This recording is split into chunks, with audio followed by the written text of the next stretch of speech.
Hey, welcome back to the channel. I had a viewer request for a mg15 disassembly video, so I'm going to give it a shot. In the video you saw, that was Mike Erdik's mg15. This is my mg15. Actually, both of them were completed by Mike. This is a post sample, so this isn't an original receiver here. This is an 80%er that we finished. But obviously it works the same. So we're going to give you a quick rundown on this and how to disassemble it. Water jacket, obviously. Brass fillers, which we're not going to take off. Carry handle, drum, mechanism, stock. On this drum, there's two pieces on the top that this drum doesn't have. It's a little assisted. If you push on it, it actually unlocks the magazine for you, makes it a little easier. This one, we're just going to use the magazine release.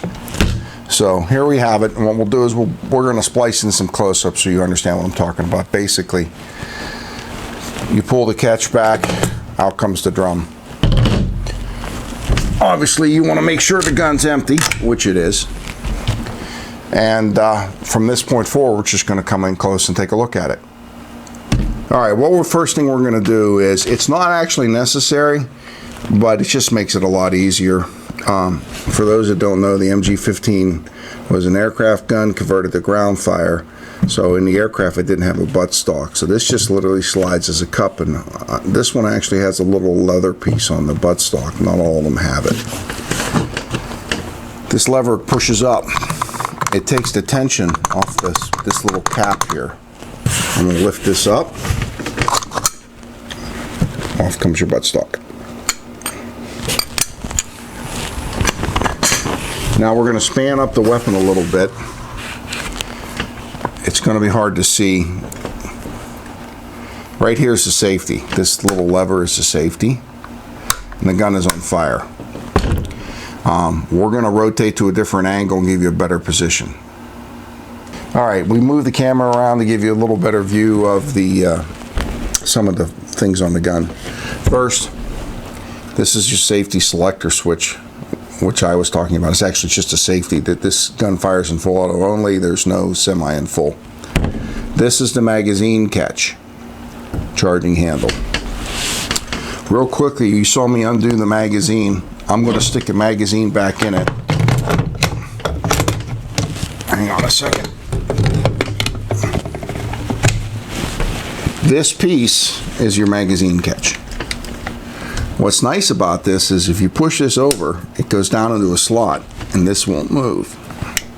So to get the magazine out, now if you had the piece on the top of the magazine, you would push and it would push right here. But since I don't have that piece, I'm going to push back, tilt up, and take the mag out. If you can see these little arrows line up to a line on the receiver right by my finger. So this gun right now is on fire. To take it apart, you got to charge it, then rotate it to safe. Okay. Now this little piece right here goes in. See how I'll move my finger out of the way. See, it moves up and down. It goes in, and you literally rotate it until you find a sweet spot. And there's your bolt, recoil spring. I don't know what they would call this. Pistol assembly, rear receiver assembly. It's made out of Bakelite. Off to the side. Now let's come in here. We're going to move the camera again to try to give you a better picture, because as I slide things out, it'll slide out of frame. Before we take the barrel assembly out the back of the gun, I have to show you something. This is the barrel bushing that the barrel sits on. Since it's a water-cooled gun, I put a hydraulic grade O-ring in there instead of wrapping it with asbestos tape. To get the barrel to move back, you have to unscrew this. And unlike most guns, it unscrews backwards. It's a left-handed thread. When this comes out, you'll see purple on it, because I use purple Never Sees on my machine guns. I find it's better for water resistance and heat resistance. Purple.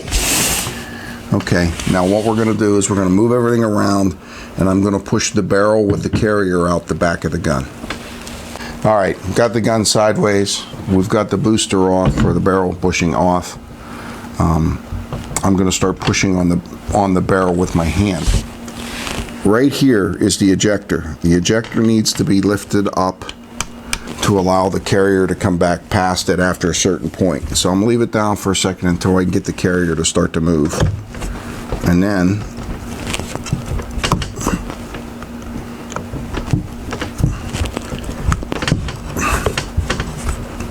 there we go. Carrier's coming back. There's the O-ring I was talking about. This, and I use an industrial strength O-ring so it doesn't just break up. We tried cheap O-rings and they literally just dissolve.